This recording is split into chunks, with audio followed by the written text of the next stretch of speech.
So how do we get to flow triggers? This is a different state of consciousness, it's a different state of brain waves, and it's a different state of biology that's available to us. It's hard in shooting because we have such short time periods. But you can do this in almost anything. We just had a great conversation about how some of us get caught up in projects and time ceases to exist. Sense of self disappears, there's no effort in it, and it's a very rich experience, but when we're done and we're completely exhausted. That's flow state. Here's how you do it when you step to the line. Here's how you train at the highest level. First thing is complete concentration in the present moment. Am I worried about the past or the future? All I need to do is maintain the now. And that would be 2 simple steps. Am I breathing? And do I know what the goal is? And the goal in shooting will always be to see your sights and call your shots. The immediate feedback will be what? Do I see my sights, or do I need to correct my sights and then call them? It's not fix them after I shoot a bad shot. That's the immediate feedback.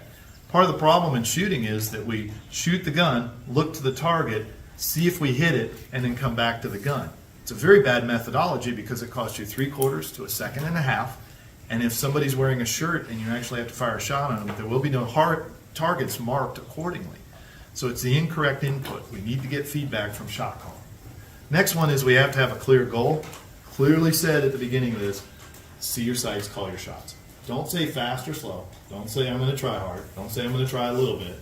Simply allow your present level of skill, earned in practice, to manifest itself. If you have not practiced, your expectations should not be overly high because you have no recency. If you have recency in it, you should understand what you're capable of and not expect excellence out of that moment or expectation. And the final is, are you challenging yourself relative to your skills ratio? All right? It needs to stretch you. If your training's not stretching you, you're not growing. And that's what I said to one of my coaches last week. I'm going to stretch you a little bit. And she probably felt like she was on the rack as she was being stretched because I gave it all.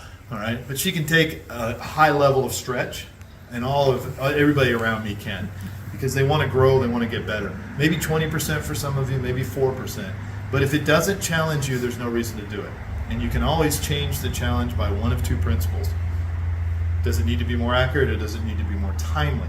Once you get the accuracy, go to the time. Once you get the time, improve the accuracy. Once you improve the accuracy, improve the time. They go hand in hand, and they show you how you make decisions. And this is how we can get better training in the moment. And as instructors, we have to manage these 4 things and keep them present in our mind so that our students learn to follow this path.